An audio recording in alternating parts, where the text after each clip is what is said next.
ਸਾਹਿਬ ਸ਼੍ਰੀ ਗੁਰੂ ਗ੍ਰੰਥ ਸਾਹਿਬ ਜੀ ਦੇ ਗਾਇਬ ਹੋਏ ਸਰੂਪਾਂ ਦੇ ਮਾਮਲੇ ਦੇ ਵਿੱਚ ਪੜਤਾਲੀਆ ਕਮੇਟੀ ਨੇ ਆਪਣੀ ਸੰਖੇਪ ਰਿਪੋਰਟ ਜਥੇਦਾਰ ਸਾਹਿਬ ਨੂੰ ਸੌਂਪ ਦਿੱਤੀ ਹੈ। ਇਸ ਰਿਪੋਰਟ ਦੇ ਵਿੱਚ ਕਈ ਅਹਿਮ ਖੁਲਾਸੇ ਕੀਤੇ ਗਏ ਨੇ। ਰਿਪੋਰਟ ਦੇ ਵਿੱਚ ਐਸਜੀਪੀਸੀ ਦੇ 14 ਮੁਲਾਜ਼ਮਾਂ ਤੇ ਅਧਿਕਾਰੀਆਂ ਤੇ ਵੱਡੇ ਖੁਲਾਸੇ ਕੀਤੇ ਗਏ ਨੇ, ਪਰ ਐਸਜੀਪੀਸੀ ਦੇ ਪ੍ਰਧਾਨ ਤੇ ਮੈਂਬਰ ਸਹਿਬਾਨਾਂ ਦੇ ਬਾਰੇ ਬਹੁਤਾ ਕੁਝ ਨਹੀਂ ਲਿਖਿਆ ਗਿਆ।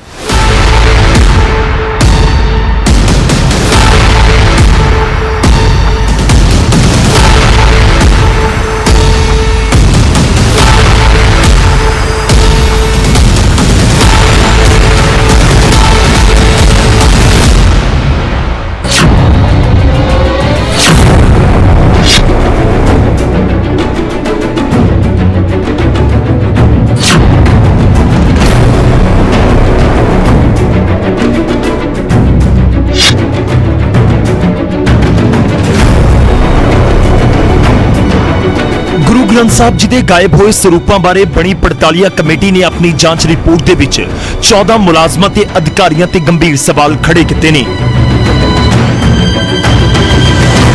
ਜਾਂਚ ਰਿਪੋਰਟ ਦੇ ਵਿੱਚ ਨਾ ਸਿਰਫ ਇਹ ਦੱਸਿਆ ਗਿਆ ਕਿ ਸ੍ਰੀ ਗੁਰੂ ਗ੍ਰੰਥ ਸਾਹਿਬ ਜੀ ਦੇ 328 ਸਰੂਪ ਗਾਇਬ ਹੋਏ ਨੇ, ਬਲਕਿ ਇਹ ਵੀ ਜ਼ਿਕਰ ਕੀਤਾ ਗਿਆ ਹੈ ਕਿ ਰਿਕਾਰਡ ਦੇ ਵਿੱਚ ਘਟ ਰਹੇ ਸਰੂਪਾਂ ਨੂੰ ਪੂਰਾ ਕਰਨ ਦੇ ਲਈ ਵੀ ਅਣਅਧਿਕਾਰਿਕ ਤੌਰ ਦੇ ਉੱਤੇ ਕੋਸ਼ਿਸ਼ਾਂ ਕੀਤੀਆਂ ਗਈਆਂ, ਜੋ ਮਾਮਲੇ ਨੂੰ ਹੋਰ ਵੀ ਗੁੰਝਲਦਾਰ ਬਣਾ ਦਿੰਦੀਆਂ ਨੇ। ਰਿਪੋਰਟ ਦੇ ਵਿੱਚ ਇਹ ਵੀ ਦੱਸਿਆ ਗਿਆ ਕਿ ਹੈਲਪਰ ਤੋਂ ਲੈ ਕੇ ਉੱਚ ਅਧਿਕਾਰੀਆਂ ਤੱਕ ਨੇ ਆਪਣੀ ਡਿਊਟੀ ਜ਼ਿੰਮੇਵਾਰੀ ਦੇ ਨਾਲ ਨਹੀਂ ਨਿਭਾਈ। 2013-14 ਤੋਂ ਪਾਵਨ ਸਰੂਪਾਂ ਦੇ ਰਿਕਾਰਡ ਦੇ ਨਾਲ ਛੇੜਛਾੜ ਹੋ ਰਹੀ ਸੀ। ਕੁਝ ਮੌਕਿਆਂ ਤੇ ਇਸ ਛੇੜਛਾੜ ਬਾਰੇ ਪਤਾ ਵੀ ਲੱਗਿਆ, ਪਰ ਬਾਵਜੂਦ ਇਸ ਦੇ ਕੋਈ ਐਕਸ਼ਨ ਨਹੀਂ ਕੀਤਾ ਗਿਆ। ਕਮਲਜੀਤ ਸਿੰਘ ਪੜਤਾਲੀਆ ਰਿਪੋਰਟ ਦੇ ਵਿੱਚ ਸਹਾਇਕ ਸੁਪਰਵਾਈਜ਼ਰ ਰਹੇ ਕਮਲਜੀਤ ਸਿੰਘ ਦੀ ਭੂਮਿਕਾ ਵੱਡੇ ਸ਼ੱਕ ਦੇ ਘੇਰੇ ਵਿੱਚ ਆਉਂਦੀ ਹੈ। ਕਮਲਜੀਤ ਸਿੰਘ ਪਾਵਨ ਸਰੂਪਾਂ ਬਾਰੇ ਲੈਜ਼ਰ ਤੇ ਰਿਕਾਰਡ ਰੱਖਦਾ ਸੀ, ਪਰ ਇਲਜ਼ਾਮ ਨੇ ਕਿ ਉਸਨੇ ਰਿਕਾਰਡ ਦੇ ਵਿੱਚ ਵੱਡੀ ਹੇਰਾਫੇਰੀ ਕਰ ਦਿੱਤੀ। ਸਾਲ 2015 ਤੋਂ 2020 ਤੱਕ ਦੇ ਓਪਨਿੰਗ ਤੇ ਕਲੋਜ਼ਿੰਗ ਬੈਲੈਂਸ ਬਦਲ ਦਿੱਤੇ।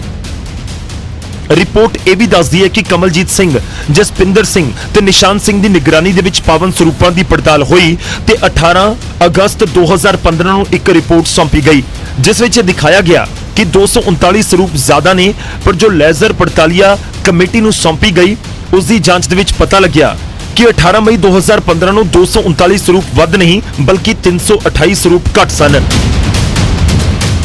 ਰਿਪੋਰਟ ਦੇ ਵਿੱਚ ਇਹ ਵੀ ਇਲਜ਼ਾਮ ਲਗਾਇਆ ਗਿਆ ਕਿ ਮਿਲੀਭੁਗਤ ਦੇ ਨਾਲ ਸੰਗਤ ਨੂੰ ਸਰੂਪ ਦਿੱਤੇ ਗਏ ਤੇ ਉਹਨਾਂ ਦਾ ਕੋਈ ਬਿੱਲ ਨਹੀਂ ਕੱਟਿਆ ਗਿਆ ਤੇ ਕੋਈ ਫੰਡ ਟਰਸਟ ਦੇ ਵਿੱਚ ਜਮ੍ਹਾਂ ਨਹੀਂ ਹੋਇਆ, ਯਾਨੀ ਪੈਸੇ ਦਾ ਹੇਰ-ਫੇਰ ਹੋਇਆ।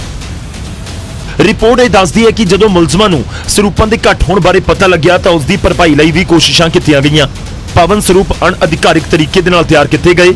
31 ਮਈ 2020 ਤੋਂ ਪਹਿਲਾਂ 125 ਹੋਰ ਪਾਵਨ ਸਰੂਪ ਅਣਅਧਿਕਾਰਿਕ ਤੌਰ ਦੇ ਉੱਤੇ ਤਿਆਰ ਕੀਤੇ ਗਏ, ਪਰ ਲਾਕਡਾਊਨ ਦੀ ਵਜ੍ਹਾ ਕਰਕੇ ਇਹਨਾਂ ਦੀ ਜਲਦਬੰਦ ਨਹੀਂ ਹੋ ਸਕੀ ਤੇ ਇਹ ਜਲਦ ਸਾਜ਼ਾਂ ਦੇ ਕੋਲ ਹੀ ਪਏ ਨੇ।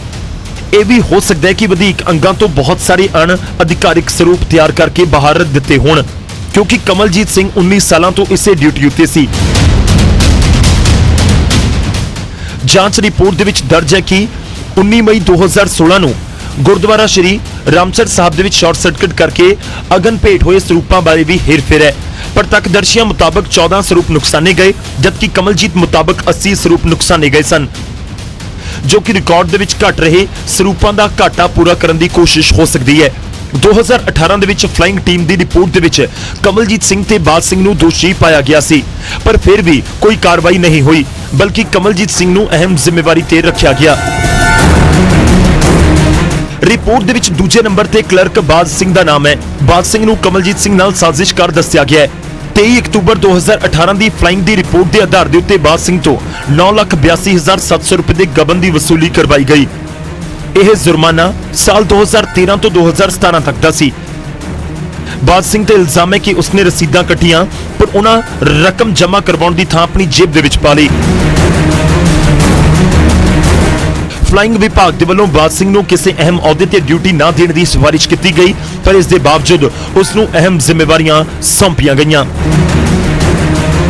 ਮੀਤ ਸਕੱਤਰ ਗੁਰਬਚਨ ਸਿੰਘ ਤੇ ਵੀ ਅਣਅਧਿਕਾਰਿਕ ਸਰੂਪ ਤਿਆਰ ਕਰਵਾਉਣ ਦੀ ਸਾਜ਼ਿਸ਼ ਦੇ ਵਿੱਚ ਸ਼ਾਮਲ ਹੋਣ ਦੇ ਇਲਜ਼ਾਮ ਨੇ। ਰਿਪੋਰਟ ਮੁਤਾਬਕ ਗੁਰਬਚਨ ਸਿੰਘ ਨੇ ਵਧੀਕ ਅੰਗਾਂ ਤੋਂ 61 ਤੇ 125 ਪਾਵਨ ਸਰੂਪ ਤਿਆਰ ਕਰਨ ਦੇ ਲਈ ਜਲਦਸਾਜ਼ਾਂ ਨੂੰ ਜ਼ੁਬਾਨੀ ਹੁਕਮ ਦਿੱਤੇ ਸਨ, ਪਰ ਜਦੋਂ 61 ਸਰੂਪਾਂ ਦੀ ਗੱਲ ਸਾਹਮਣੇ ਆਈ ਤਾਂ ਕਮਲਜੀਤ ਸਿੰਘ ਨੂੰ ਅਣਅਧਿਕਾਰਿਕ ਢੰਗ ਦੇ ਨਾਲ ਤਿਆਰ ਸਰੂਪਾਂ ਦੀ ਸਟੋਰ ਰਸੀਦ ਕੱਟਣ ਲਈ ਕਿਹਾ।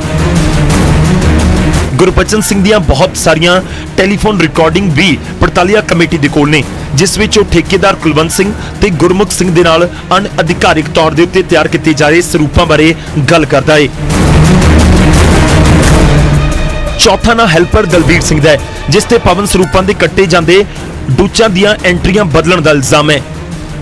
ਦਲਬੀਰ ਸਿੰਘ ਨੇ ਕਈ ਵਾਰ ਡੁੱਚ ਕੱਟਣ ਤੋਂ ਬਾਅਦ ਕਾਰਬਨ ਕਾਪੀ ਉੱਤੇ ਪੈਨ ਦੇ ਨਾਲ ਬਾਅਦ ਦੇ ਵਿੱਚ ਐਂਟਰੀਆਂ ਤਬਦੀਲੀਆਂ ਕੀਤੀਆਂ, ਜੋ ਰਿਕਾਰਡ ਦੇ ਵਿੱਚ ਹੇਰਾਫੇਰੀ ਸੀ।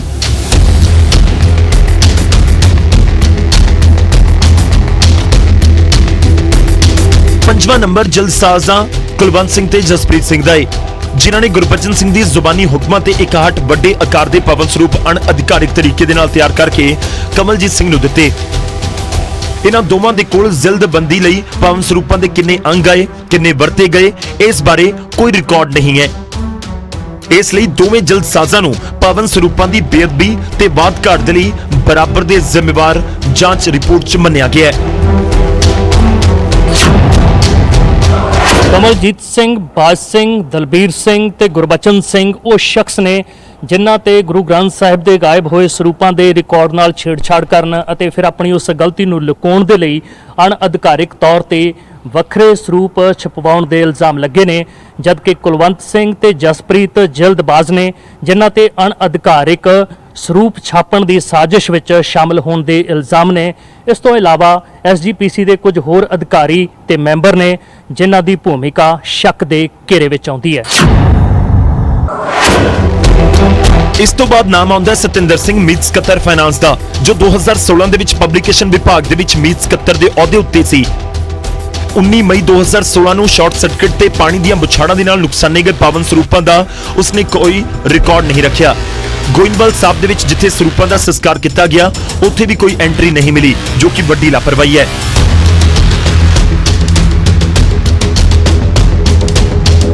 ਮੀਤ ਸਕੱਤਰ ਨਿਸ਼ਾਨ ਸਿੰਘ ਦੇ ਇਲਜ਼ਾਮ ਨੇ ਕਿ 18 ਅਗਸਤ 2015 ਨੂੰ ਉਸਨੇ ਪਾਵਨ ਸਰੂਪਾਂ ਦੀ ਵਾਸਤਵਿਕ ਤਸਦੀਕ ਕਰਵਾਈ। ਨਿਸ਼ਾਨ ਸਿੰਘ ਨੇ ਸਟੋਰ ਦੇ ਵਿੱਚ 239 ਪਾਵਨ ਸਰੂਪ ਵੱਧ ਹੋਣ ਦੀ ਰਿਪੋਰਟ ਦਿੱਤੀ, ਜਦਕਿ ਜਾਂਚ ਕਮਿਸ਼ਨ ਦੀ ਰਿਪੋਰਟ ਮੁਤਾਬਕ ਉਸ ਵੇਲੇ 239 ਸਰੂਪ ਵੱਧ ਨਹੀਂ ਬਲਕਿ 328 ਸਰੂਪ ਘੱਟ ਸਨ। ਨਿਸ਼ਾਨ ਸਿੰਘ ਨੇ 2013 ਤੇ 2015 ਦੇ ਲੇਜ਼ਰ ਚੈੱਕ ਕਰਨ ਦਾ ਵੀ ਦਾਅਵਾ ਕੀਤਾ ਸੀ, ਪਰ ਜਾਂਚ ਕਮਿਸ਼ਨ ਮੁਤਾਬਕ ਉਸ ਦਾ ਦਾਅਵਾ ਝੂਠਾ ਸੀ। ਲੇਜ਼ਰ ਚੈੱਕ ਕੀਤੇ ਹੁੰਦੇ ਤਾਂ ਹਕੀਕਤ ਉਸ ਵੇਲੇ ਹੀ ਸਾਹਮਣੇ ਆ ਜਾਂਦੀ।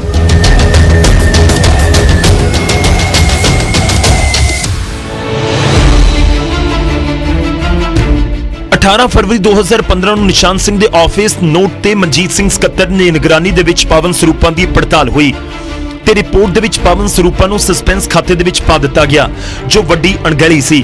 SGPC ਦੇ ਨਿਯਮਾਂ ਮੁਤਾਬਿਕ ਸਕੱਤਰ ਦੇ ਵੱਲੋਂ ਸਟਾਕ ਲੈਜ਼ਰਾਂ ਦੀ ਪੜਤਾਲ ਕਰਨੀ ਜਾਂ ਕਰਵਾਉਣੀ ਬਣਦੀ ਸੀ, ਜੋ ਨਹੀਂ ਹੋਈ। ਮਾਰਚ 2019 ਤੋਂ ਫਰਵਰੀ 2020 ਤੱਕ ਮਨਜੀਤ ਸਿੰਘ ਪਬਲਿਕੇਸ਼ਨ ਵਿਭਾਗ ਦੇ ਸਕੱਤਰ ਸਨ ਤੇ ਉਹਨਾਂ ਦੇ ਸਮੇਂ 'ਚ ਹੇਠਲੇ ਸਟਾਫ ਨੇ 61 ਪਾਵਨ ਸਰੂਪ ਅਣਅਧਿਕਾਰਿਕ ਤੌਰ ਦੇ ਉੱਤੇ ਤਿਆਰ ਕਰਵਾਏ, ਜਿਸ ਦੀ ਮਨਜੀਤ ਸਿੰਘ ਨੇ ਕੋਈ ਨਜ਼ਰਸਾਨੀ ਨਹੀਂ ਕੀਤੀ। ਪਰਮਦੀਪ ਸਿੰਘ ਪਬਲਿਕੇਸ਼ਨ ਵਿਭਾਗ ਦੇ ਵਿੱਚ ਮਿਤੀ 23 ਨਵੰਬਰ 2015 ਤੋਂ 1 ਸਾਲ ਬਤੌਰ ਇੰਚਾਰਜ ਸੇਵਾ ਨਿਭਾ ਰਹੇ ਸਨ। 19 ਮਈ 2016 ਦੀ ਅਗਨਭੇਟ ਦੀ ਘਟਨਾ ਉਹਨਾਂ ਦੇ ਸਮੇਂ ਹੋਈ ਸੀ। ਪਰਮਦੀਪ ਸਿੰਘ ਨਾ ਤਾਂ ਪਾਵਨ ਸਰੂਪਾਂ ਦੇ ਸੰਸਕਾਰ ਦੇ ਲਈ ਗੋਇੰਦਵਾਲ ਸਾਹਿਬ ਗਏ ਅਤੇ ਨਾ ਹੀ ਉਹਨਾਂ ਕੋਈ ਰਿਕਾਰਡ ਰੱਖਿਆ ਕਿ ਜੋ ਪਾਵਨ ਸਰੂਪ ਨੁਕਸਾਨੇ ਗਏ ਸਨ ਉਹਨਾਂ ਦਾ ਲੜੀ ਨੰਬਰ ਕੀ ਸੀ। ਬਤੌਰ ਇੰਚਾਰਜ ਉਹਨਾਂ ਦੀ ਜ਼ਿੰਮੇਵਾਰੀ ਸੀ ਕਿ ਉਹ ਪਾਵਨ ਸਰੂਪਾਂ ਦਾ ਰਿਕਾਰਡ ਸਹੀ ਤਰੀਕੇ ਦੇ ਨਾਲ ਰਖਵਾਉਂਦੇ।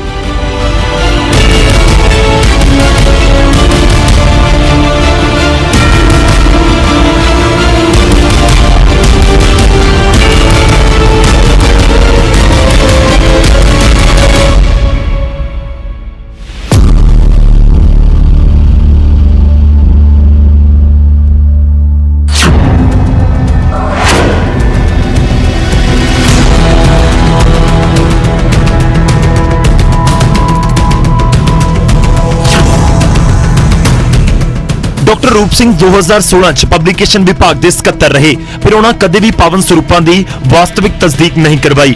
ਸਾਲ 2015 ਚ ਮਨਜੀਤ ਸਿੰਘ ਸਕੱਤਰ ਦੇ ਵੱਲੋਂ ਇੱਕ ਆਫਿਸ ਨੋਟ ਦਿੱਤਾ ਗਿਆ ਜਿਸ ਵਿੱਚ ਉਹਨਾਂ ਪੰਜਾਬ ਸਿੰਘ ਅਕਾਊਂਟੈਂਟ ਦੀ ਵਾਸਤਵਿਕ ਤਸਦੀਕ ਨੂੰ ਲੇਜ਼ਰ ਦੇ ਨਾਲ ਮਿਲਾਉਣ ਦੀ ਡਿਊਟੀ ਲਗਾਈ ਸੀ।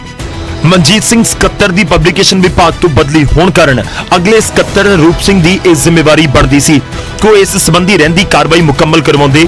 ਮੁੱਖ ਸਕੱਤਰ ਹੁੰਦਿਆਂ ਉਹਨਾਂ ਦੀ ਇਹ ਜ਼ਿੰਮੇਵਾਰੀ ਬਣਦੀ ਸੀ ਕਿ ਉਹ ਪੜਤਾਲ ਕਮਿਸ਼ਨ ਨੂੰ 19 ਮਈ 2016 ਨੂੰ ਅਗਨ ਭੇਟ ਹੋਏ ਤੇ ਨੁਕਸਾਨੇ ਗਏ ਪਾਵਨ ਸਰੂਪਾਂ ਦੀ ਗਿਣਤੀ ਤੇ ਲੜੀ ਨੰਬਰ ਮੁਹੱਈਆ ਕਰਵਾਉਂਦੇ। ਪਰ ਇਸ ਸੰਬੰਧੀ ਲਿਖਿਤ ਮੰਗ ਕਰਨ ਦੇ ਬਾਅਦ ਵੀ ਉਹਨਾਂ ਪੜਤਾਲ ਕਮੇਟੀ ਨੂੰ ਕੋਈ ਜਾਣਕਾਰੀ ਨਹੀਂ ਦਿੱਤੀ। ਪਰ ਦੂਜੇ ਪਾਸੇ ਰੂਪ ਸਿੰਘ ਦਾ ਨਾਮ ਪੜਤਾਲੀਆ ਰਿਪੋਰਟ ਦੇ ਵਿੱਚ ਆਉਣ ਤੋਂ ਬਾਅਦ ਐਸਜੀਪੀਸੀ ਅੰਦਰ ਜੰਗ ਛਿੜ ਗਈ। ਮੁੱਖ ਸਕੱਤਰ ਦੇ ਅਹੁਦੇ ਤੋਂ ਅਸਤੀਫਾ ਦੇ ਚੁੱਕੇ ਰੂਪ ਸਿੰਘ ਨੇ ਪ੍ਰੈਸ ਨੋਟ ਜਾਰੀ ਕਰਕੇ ਕਿਹਾ ਕਿ ਇਸ ਪੂਰੇ ਮਾਮਲੇ 'ਚ ਮੈਨੂੰ ਬਲੀ ਦਾ ਬੱਕਰਾ ਬਣਾਉਣ ਦੀ ਕੋਸ਼ਿਸ਼ ਕੀਤੀ ਗਈ ਹੈ। ਰੂਪ ਸਿੰਘ ਨੇ ਕਿਹਾ ਕਿ ਜੇ ਐਸਜੀਪੀਸੀ ਪ੍ਰਧਾਨ ਨੂੰ ਲੱਗਦਾ ਸੀ ਕਿ ਮੈਂ ਗੁਨਹਗਾਰ ਹਾਂ ਤਾਂ ਫਿਰ ਮੇਰਾ ਅਸਤੀਫਾ ਪ੍ਰਵਾਨ ਨਾ ਕਰਦੇ ਬਲਕਿ ਮੇਰੇ ਤੇ ਕਾਰਵਾਈ ਕਰਨੀ ਚਾਹੀਦੀ ਸੀ। ਰੂਪ ਸਿੰਘ ਨੇ ਇਹ ਵੀ ਕਿਹਾ ਕਿ ਉਹਨਾਂ ਨੂੰ ਦਫ਼ਤਰੀ ਤੌਰ ਤੇ ਕੋਈ ਦੋਸ਼ ਪੱਤਰ ਅਜੇ ਤੱਕ ਨਹੀਂ ਮਿਲਿਆ। ਉਹਨਾਂ ਗੋਬਿੰਦ ਸਿੰਘ ਲੌਂਗੋਵਾਲ ਨੂੰ ਕਿਹਾ ਕਿ ਉਹ ਸੰਗਤ ਨੂੰ ਦੱਸਣ ਕਿ ਪਾਵਨ ਸਰੂਪ ਕਿਉਂ ਘਟੇ, ਕਿੰਨੇ ਘਟੇ ਤੇ ਕਿੱਥੇ ਗਏ। ਗੁਰਮੁਖ ਸਿੰਘ ਨੇ ਪਬਲੀਕੇਸ਼ਨ ਵਿਭਾਗ ਦੇ ਵਿੱਚ ਬੇਨਿਯਮੀਆਂ ਰੋਕਣ ਦੀ ਕੋਸ਼ਿਸ਼ ਨਹੀਂ ਕੀਤੀ। ਇੱਕ ਦੋ ਵਾਰ ਗੁਰਮੁਖ ਸਿੰਘ ਨੇ ਲਿਖਤੀ ਤੌਰ ਤੇ ਇਹ ਮਾਮਲਾ ਉੱਚ ਅਧਿਕਾਰੀਆਂ ਦੇ ਧਿਆਨ ਦੇ ਵਿੱਚ ਲਿਆਂਦਾ, ਪਰ ਕਾਰਵਾਈ ਨਾ ਹੋਣ ਦੇ ਬਾਵਜੂਦ ਉਸਨੇ ਐਸਜੀਪੀਸੀ ਪ੍ਰਧਾਨ ਜਾਂ ਮੈਂਬਰਾਂ ਦੇ ਧਿਆਨ ਦੇ ਵਿੱਚ ਇਹ ਮਾਮਲਾ ਨਹੀਂ ਲਿਆਂਦਾ। ਗੁਰਮੁਖ ਸਿੰਘ ਨੇ ਪਾਵਨ ਸਰੂਪਾਂ ਦੇ ਵਾਸਤਵਿਕ ਸਟਾਕ ਦੀ ਤਸਦੀਕ ਨਹੀਂ ਕੀਤੀ, ਜਦੋਂ ਕਿ ਸਟੋਰ ਰਸੀਦਾਂ ਤੇ ਉਸ ਦੇ ਦਸਤਖਤ ਹੁੰਦੇ ਸਨ। ਹਰਚਰਨ ਸਿੰਘ 3 ਨਵੰਬਰ 2015 ਆਰਡਰ ਨੰਬਰ 202 ਦੇ ਮੁਤਾਬਿਕ ਐਸਜੀਪੀਸੀ ਦੇ ਮੁੱਖ ਸਕੱਤਰ ਸਨ ਤੇ ਪਬਲੀਕੇਸ਼ਨ ਵਿਭਾਗ ਵੀ ਉਹਨਾਂ ਦੇ ਅਧੀਨ ਸੀ। ਆਪਣੇ ਕਾਰਜਕਾਲ ਦੌਰਾਨ ਉਹਨਾਂ ਕਦੇ ਵੀ ਪਾਵਨ ਸਰੂਪਾਂ ਦੀ ਵਾਸਤਵਿਕ ਤਸਦੀਕ ਨਹੀਂ ਕਰਵਾਈ, ਜਦਕਿ ਐਸਜੀਪੀਸੀ ਦਾ ਇਹ ਇੱਕ ਅਹਿਮ ਵਿਭਾਗ ਹੈ। ਉਹਨਾਂ ਦੀ ਜ਼ਿੰਮੇਵਾਰੀ ਸੀ 19 ਮਈ 2016 ਨੂੰ ਅਗਨ ਭੇਟ ਹੋਏ ਤੇ ਨੁਕਸਾਨੇ ਗਏ ਸਰੂਪਾਂ ਦੀ ਗਿਣਤੀ ਨੂੰ ਰਾਈਟ ਆਫ ਕਰਵਾਉਣ ਸੰਬੰਧੀ ਜਾਣਕਾਰੀ ਹਾਸਲ ਕਰਦੇ ਤੇ ਪਾਵਨ ਸਰੂਪਾਂ ਦੇ ਅਗਨ ਭੇਟ ਹੋਣ ਕਰਕੇ ਹੋਈ ਬੇਅਦਬੀ ਦੇ ਲਈ ਪਛਤਾਤਾਪ ਦਾ ਪ੍ਰਬੰਧ ਕਰਦੇ। ਆਪਣੇ ਕਾਰਜਕਾਲ ਦੌਰਾਨ ਉਹਨਾਂ ਇਸ ਵਿਭਾਗ ਦੇ ਆਡਿਟ ਸੰਬੰਧੀ ਵੀ ਧਿਆਨ ਨਹੀਂ ਦਿੱਤਾ।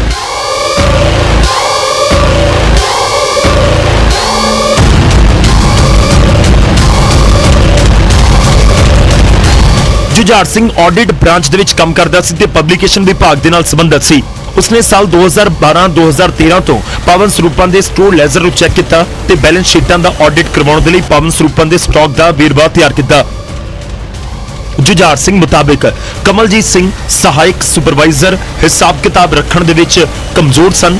ਉਹ ਜੁਝਾਰ ਸਿੰਘ ਦੇ ਵੱਲੋਂ ਤਿਆਰ ਵੇਰਵਿਆਂ ਮੁਤਾਬਕ ਆਪਣੀ ਲੇਜ਼ਰ 'ਚ ਓਵਰਰਾਈਟਿੰਗ ਜਾਂ ਤਬਦੀਲੀ ਅਕਸਰ ਹੀ ਕਰ ਲੈਂਦਾ ਸੀ। ਪੜਤਾਲ ਕਮੇਟੀ ਨੂੰ ਸ਼ੱਕ ਹੈ ਕਿ ਇਸ ਨੇ ਬੇਨਿਯਮੀਆਂ ਨੂੰ ਰੋਕਣ ਦੀ ਬਜਾਏ ਉਤਸ਼ਾਹਿਤ ਕੀਤਾ ਹੈ।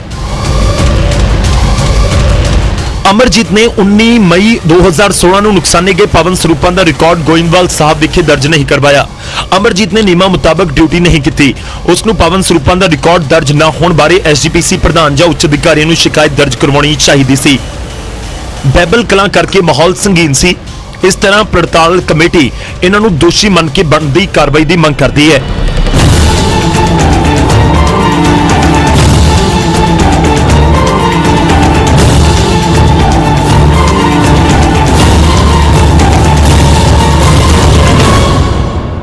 ਫਰਵਰੀ 2010 ਦੇ ਵਿੱਚ ਚਾਰਟਰਡ ਅਕਾਊਂਟੈਂਟ ਦੀ ਨਿਯੁਕਤੀ ਕੀਤੀ ਗਈ ਸੀ ਤਾਂ ਜੋ ਪ੍ਰੈਸਾਂ ਦੇ ਅਕਾਊਂਟ ਦਾ ਕੰਪਿਊਟਰੀਕਰਨ ਹੋ ਸਕੇ, ਰਿਕਾਰਡ ਆਨਲਾਈਨ ਹੋਵੇ।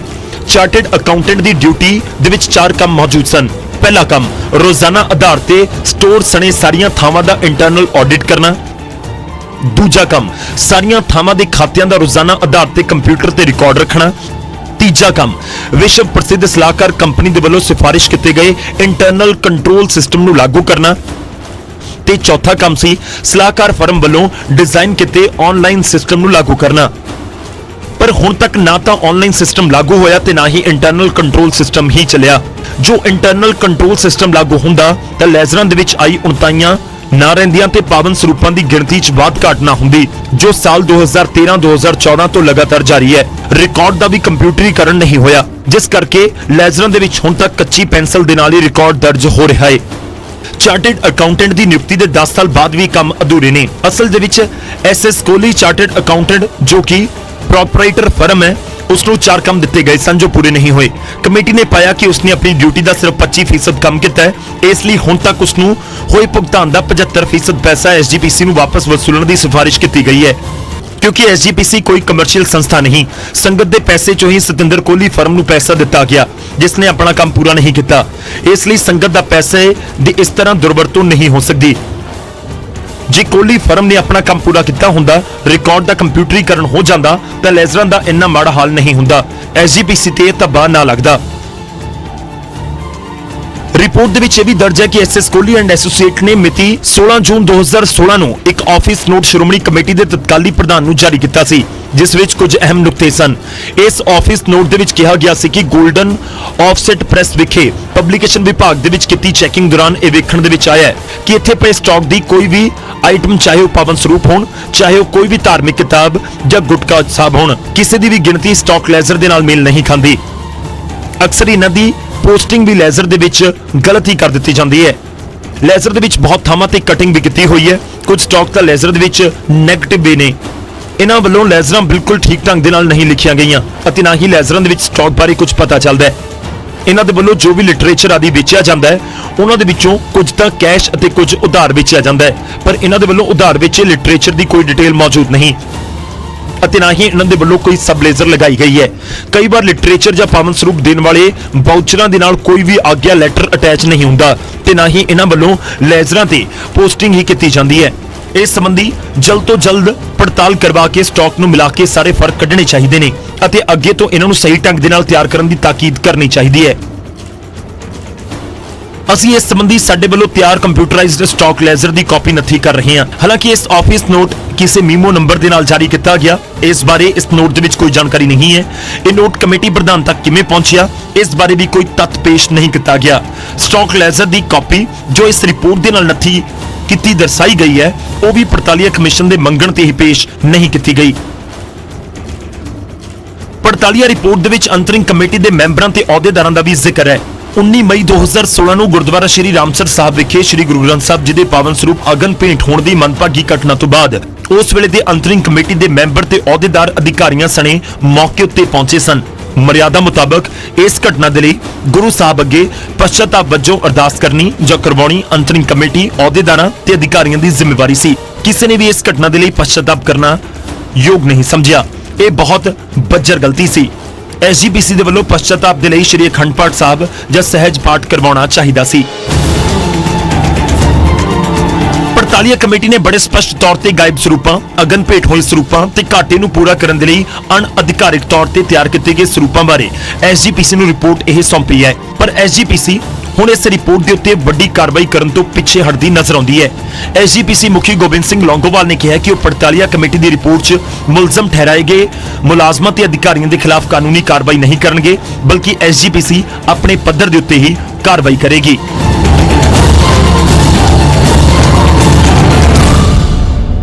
ਅਸੀਂ ਸ਼੍ਰੋਮਣੀ ਕਮੇਟੀ ਆਪਣੇ ਆਪ ਬਹੁਤ ਸਮਰੱਥ ਹੈ, ਆਪਣੇ ਆਪ ਸਜ਼ਾ ਵੀ ਦੇ ਸਕਦੀ ਹੈ ਨਿਯਮਾਂ ਅਨੁਸਾਰ ਔਰ ਧਾਰਮਿਕ ਤੌਰ ਤੇ ਵੀ ਸਜ਼ਾ ਦਿੱਤੀ ਜਾਂਦੀ ਹੈ। ਅਸੀਂ ਨਹੀਂ ਚਾਹੁੰਦੇ ਕਿ ਕੋਈ ਬਾਹਰਲੇ ਲੋਕ ਆ ਕੇ ਇਹਦੇ ਵਿੱਚ ਦਖਲਅੰਦਾਜ਼ੀ ਕਰਨ, ਭਾਵੇਂ ਕੋਈ ਵੀ ਹੋਵੇ। ਹੈਰਾਨੀ ਦੀ ਗੱਲ ਹੈ ਕਿ ਸ੍ਰੀ ਗੁਰੂ ਗ੍ਰੰਥ ਸਾਹਿਬ ਜੀ ਦੇ ਗਾਇਬ ਸਰੂਪਾਂ ਦੇ ਮਾਮਲੇ ਦੇ ਵਿੱਚ ਇੰਨੀ ਵੱਡੀ ਹੇਰਾਫੇਰੀ ਹੋਈ।